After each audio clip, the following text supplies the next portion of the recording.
In these final days before the election, the third of the Trump era and of this rolling crisis of American democracy, it is very easy to feel overwhelmed.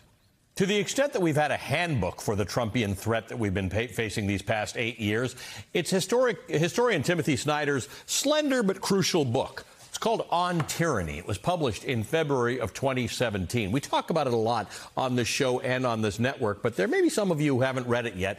It's a very quick read, and I recommend that you do. In the book, Snyder reminds us that America, no matter how great we think it is, and it is great, is not immune to authoritarianism, and he arms us with the tools that we need to fight against it, drawing lessons from the political upheaval and mass violence of 20th century Europe. Above all else, Tim Snyder frames freedom itself as the great American commitment.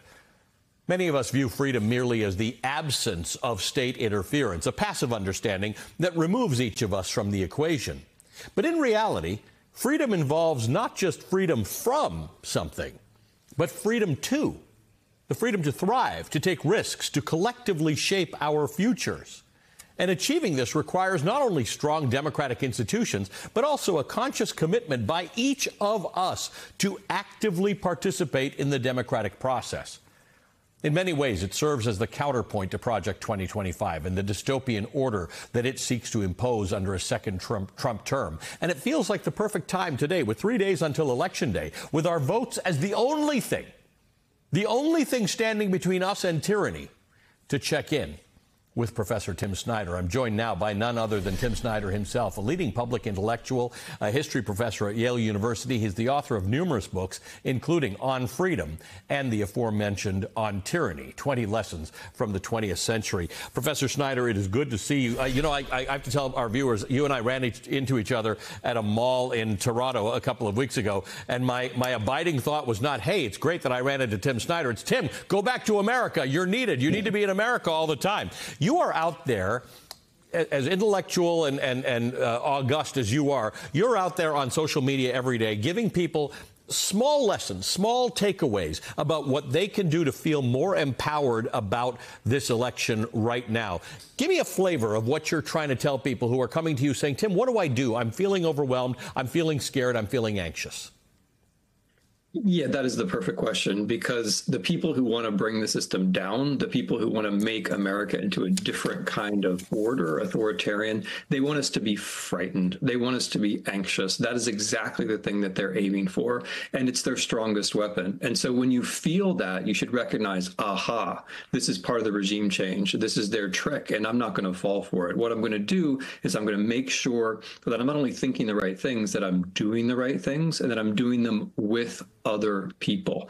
All the stuff that Trump has been doing these last few days, all of this, like all the fascist display, all the dark language, all the attempts at intimidation, it's all aimed at just that, at making us afraid, right? And once you see through that trick, once you recognize that that's all they've got, then you see, okay, Trump is a bully I can knock over with my little finger, or least a bully I can knock over with the hand I use to cast my vote. That's right. And that's the point, right? It's a small matter. Your little finger, the hand you use to cast your vote. You actually have power. You have agency. And in your books, when you write about fascism and things that have gone really wrong in 20th century Europe, you end up with people who have lost their vote, lost their control, lost their agency. I remind people that as overwhelming as it may seem, unlike the people in some parts of the world right now, we have that agency, and agency is often handed over to tyranny. Tyranny does not usually come around as a result of revolution. It comes around as a result of people voting for it, giving their power up.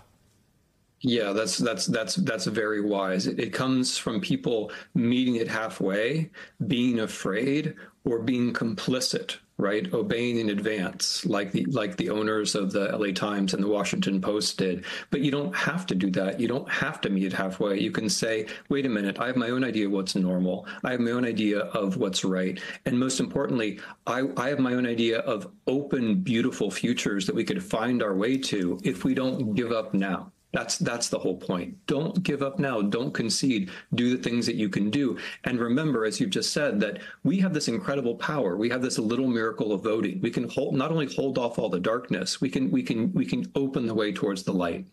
You often warn about the dangers of American exceptionalism, arguing And it's an interesting argument. You're not saying that America's not great.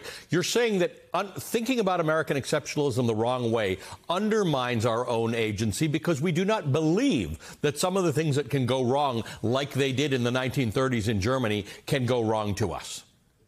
Yeah, that's exactly right. I mean, if you want to be exceptional, go off and show yourself that you're exceptional. Go off and do something. If you say I'm exceptional because somehow history is on my side or larger forces are on my side, you're not being exceptional. You're being submissive, right? So it's a real problem when you think this can't happen here. If you're saying this can't happen here, you're doing what everybody's doing. That's not exceptional. What's exceptional is saying, hey, I've got a little bit of courage. I've got a little bit of power. I'm going to go off and use it. That's what I'm going to do. And I'm going to move this country so that it can be exceptional in the 21st century because of what I'm doing right now.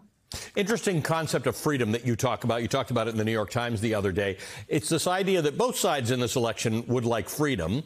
One paints it as freedom from interference by government, ironically, because of the freedoms that are being taken away, particularly with respect to reproductive rights. But one frames it as the freedom to be able to do, to aspire, to succeed. And you want to embrace that vision of freedom, the freedom to make your choices in life. That is freedom, right? Of course, it's really important not to be oppressed. And as somebody who's studied the Holocaust and Soviet terror, and somebody who's been to deoccupied regions of Ukraine very recently, I take that very seriously. But the reason why we need to get rid of the bad things, to hold off the bad things, is to make room for the good things. The problem isn't the barrier. The problem is the person behind the barrier. And once we recognize that, we realize, okay, freedom begins with the person. And freedom is about all the things that the person could do, all the bright and beautiful things that are in the future of that person, which we can achieve together, right? Freedom is not just about being against things. If you think it's just being against things, sooner or later you find yourself being against your neighbor. Freedom is about being for things. It's about becoming a better person and helping other people to become better. One of the lessons you've taught me is that when you do the little things, you actually just feel good about doing the little things. I remember voting the other day. I felt pretty good about voting, and then they gave me the sticker.